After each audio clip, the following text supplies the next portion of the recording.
Hello welcome back ဒီနေ့တော့ဗီဒီယိုတင်တာနားထားပြီးမှပထမဆုံးပြန်စတင်ပြတဲ့ဗီဒီယိုပါ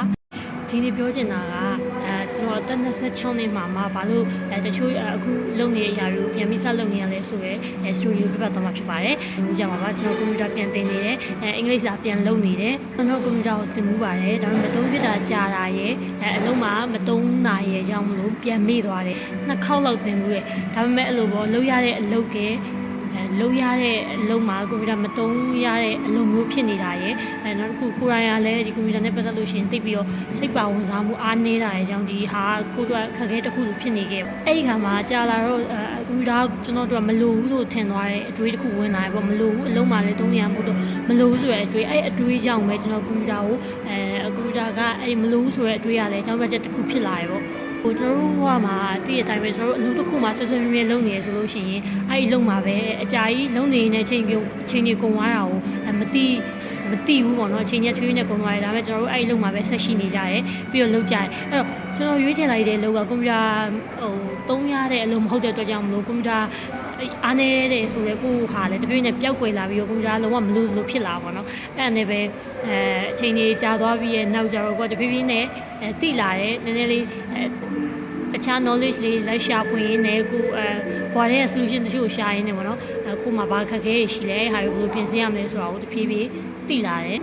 အဲ့နောက်ပိုင်းမှာကျွန်တော်အဲ့လိုသိလာတဲ့အချိန်မှာကျွန်တော်တို့လိုချင်တဲ့ဒီလုံးမှာလည်းအရင် comfort zone တွေကနေရုံထွက်မယ်ပေါ့ comfort zone တွေကနေရုံထွက်မယ်ဆိုပြီးတော့ဒီလောက်ကနေနောက်ထပ်ပိုကောင်းတဲ့ဟာတွေကိုတွားဖို့စဉ်းစားတဲ့အခါမှာကျတော့ကျွန်တော်မှာskill မှာဘာတွေရှိလဲဆိုပြန်ကြည့်တဲ့အခါမှာကျွန်တော်အားနည်းချက်တွေအများကြီးရှိနေခဲ့အဲ့ဒီအားနည်းချက်တွေမှာနောက်ထပ်တနေရာကိုကောင်းတဲ့တနေရာကိုကျွန်တော်တို့သွားဖို့အတွက်ကြတော့ဘာလို့လဲဆိုလို့ရှိရင်ခုနကကျွန်တော်ရှောင်ခဲ့တဲ့အရာတွေပေါ့နော်အင်္ဂလိပ်စာဆိုလဲအားနေတယ်ကွန်ပျူတာဆိုလဲအားနေတယ်အဲ့ဒီအရာတွေကကျွန်တော်တို့လိုချင်တဲ့နေရာကိုသွားဖို့အတွက်ကြတော့သွားဖို့ဆိုတာထက်ကိုရချင်တဲ့အလုပ်တစ်ခုကောင်းကောင်းရဖို့အတွက်တောင်မှအဲ့ဒါတွေလိုအပ်တယ်ဆိုတဲ့ဟာကိုပို့ပြီးတော့နဘူးတွေဒူးတွေပေါ့နော်အဲ့ဒါကိုသိလိုက်တယ်အရင်တော့မသိတာတော့မဟုတ်ဘူးဒါပေမဲ့အဲ့ဒါကိုတကယ်သုံးမလို့သေးဘူးဆိုရင်စိတ်နဲ့ရှောင်နေခဲ့ရပါတော့အဲ့ဒီခါမှာတကယ်လည်းတီးလိုက်ရတဲ့အချိန်မှာကျတော့ကိုမှလုံးဝတကယ်ကိုလိုချင်တဲ့အလုံးနဲ့ကိုမှရှိတဲ့ quality နဲ့မပြည့်မီတဲ့အခါကျတော့ကိုကအစင်း ready မဖြစ်နေတဲ့အခါကျတော့လ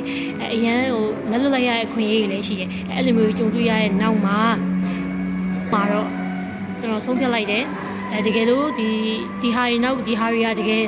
်လုပ်ရမယ့်အရာတွေဖြစ်တယ်ဒါတွေကတကယ်လုပ်ရမှာတကယ်ကိုလူတိုင်းနဲ့လုပ်နေကြပါလေခုခေတ်မှာအဲ့လိုဟာတော့မှပဲကျွန်တော်တို့ကရှောင်ခဲ့တာပေါ့နော်အဲ့နဲ့ပဲအခုကျတော့အဲ့ဒါကိုတကယ်ပြန်ပြီးတော့လုပ်ရမယ်လို့ဆုံးဖြတ်လိုက်တယ်ဆုံးဖြတ်လိုက်ပြီးတဲ့နောက်မှာတော့အဲ့လိုတွေးဆောက်ဝင်သွားတဲ့နောက်မှာတော့ကျွန်တော်ကလုံနေရင်းနဲ့ပဲပတ်စံစုပြီးတော့ဒါကျွန်တော်တို့ကလုံနေတဲ့တင်တန်းတက်ဖို့ဆိုတာမဖြစ်နိုင်ဘူးနောက်ပြီးတော့ကျွန်တော်က online ဘာညာနဲ့တက်တာတော့ကျွန်တော်တို့ကတိတ်ပြီးတော့ဒီeffective မဖြစ်ဘူးလို့ကိုယ်တိုင်လည်းခံစားရတယ်နောက်ပြီးတော့ကိုယ်စိတ်ထဲမှာကအခက်အခဲတစ်ခုနေနဲ့ရှိနေတဲ့ဟာတွေကကြတော့လေဟိုဒီဟာယူတိတ်ဆိုင်သွားပြီးတော့သူ့အချိန်များပို့ပေးပြီးတော့ဒီအခက်အခဲကိုဖြုတ်ချခြင်းနဲ့ဆိုတဲ့အတွေ့ရှိရပါတော့အဲ့ဒါနဲ့ပဲကျွန်တော်အဲ့အလုပ်ကိုအလုပ်မှာပတ်စံစုရဲပြီးတော့နောက်မှာကျွန်တော်လုံနာပြီးတဲ့နောက်မှာကျွန်တော်အခုအဲ့ဒီခါလေးကိုလုံနာတဲ့ကာလပေါ့နော်အခုကလုံနာတဲ့ကာလမှာကျွန်တော်အဲ့ဒီနဲ့ပတ်သက်ပြီးတော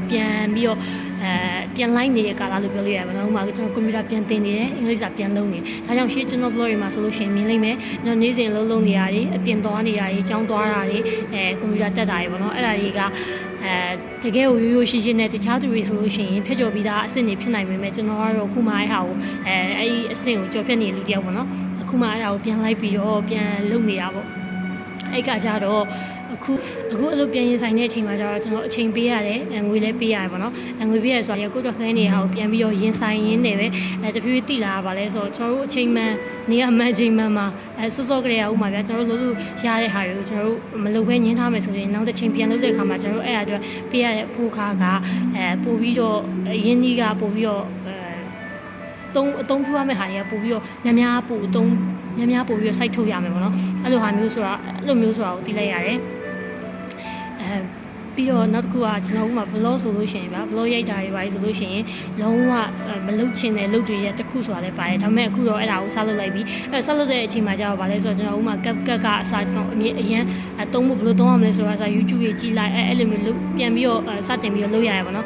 CapCut တွေပြီးရင် vlog ဘယ်လိုလုပ်ရမလဲဆိုတဲ့ဟာမျိုးတွေပေါ့နော်အဲ့လိုမျိုးခုမှစပြီးတော့လုပ်နေတာ လုံနေဆိုတဲ့ခါကျတော့တချို့ကခင်ဗျားမြင်ပါပဲကျွန်တော်ဗီဒီယိုမှာဆိုလို့ရှိရင်ဒီလိုမျိုးစလုံနေဖြစ်တဲ့အတွက်ကြောင့်မလုံးဝအချောမဟုတ်တဲ့ဗီဒီယိုတွေပေါ့အဲ့လိုမျိုးတွေလည်းကြိုပြီးတော့တောင်းပန်ပါတယ်အခုမှပြန်ပြီးတော့အကုန်လုံးစပြီးလုံနေဖြစ်တဲ့အတွက်ကြောင့်မို့အမားတွေအများကြီးပါမယ်ဒါပေမဲ့အဲ့ဒီဗီဒီယိုတစ်ပုတ်ချင်းစီရပဲကျွန်တော်ရဲ့စူးစမ်းမှုနဲ့တင်ယူမှုကိုကိုစားပြုရဖို့ပြောရမယ်ဆိုလို့ရှိရင်ကျွန်တော်အခုဘာတွေလုပ်နေလဲဘာတွေဖြစ်သွားပြီလဲကျွန်တော်ဥပမာဗျာတချို့ဗီဒီယိုတွေမကောင်းဘူးဒါပဲဒီလိုဒီဗီဒီယိုကဒီလိုမျိုးဖြစ်နေတယ်ဆိုရင်ဟုတ်တယ်ကျွန်တော်အားစိုက်ထုတ်ပြီးတော့ရလာတဲ့ဗီဒီယိုကဒါပဲအဲ့လိုမျိုးပေါ့နော်အဲ့ဒါကအခုချိန်မှာတကယ်ကျွန်တော်လုံနိုင်တဲ့ဟာတစ်ခုပဲအဲအကြောင်းမလို့အခုကျွန်တော်ပြန်ပြီးတော့ရိုးရိုးစားစားနဲ့ကိုရှောင်ခဲ့တဲ့အရာတွေနောက်ကိုပြန်ပြီးတော့ face လုပ်နေပါတယ်ပေါ့နော်ဒီနေ့ကတော့ကျွန်တော်အားလို့ဒီလိုမျိုးပြန်စား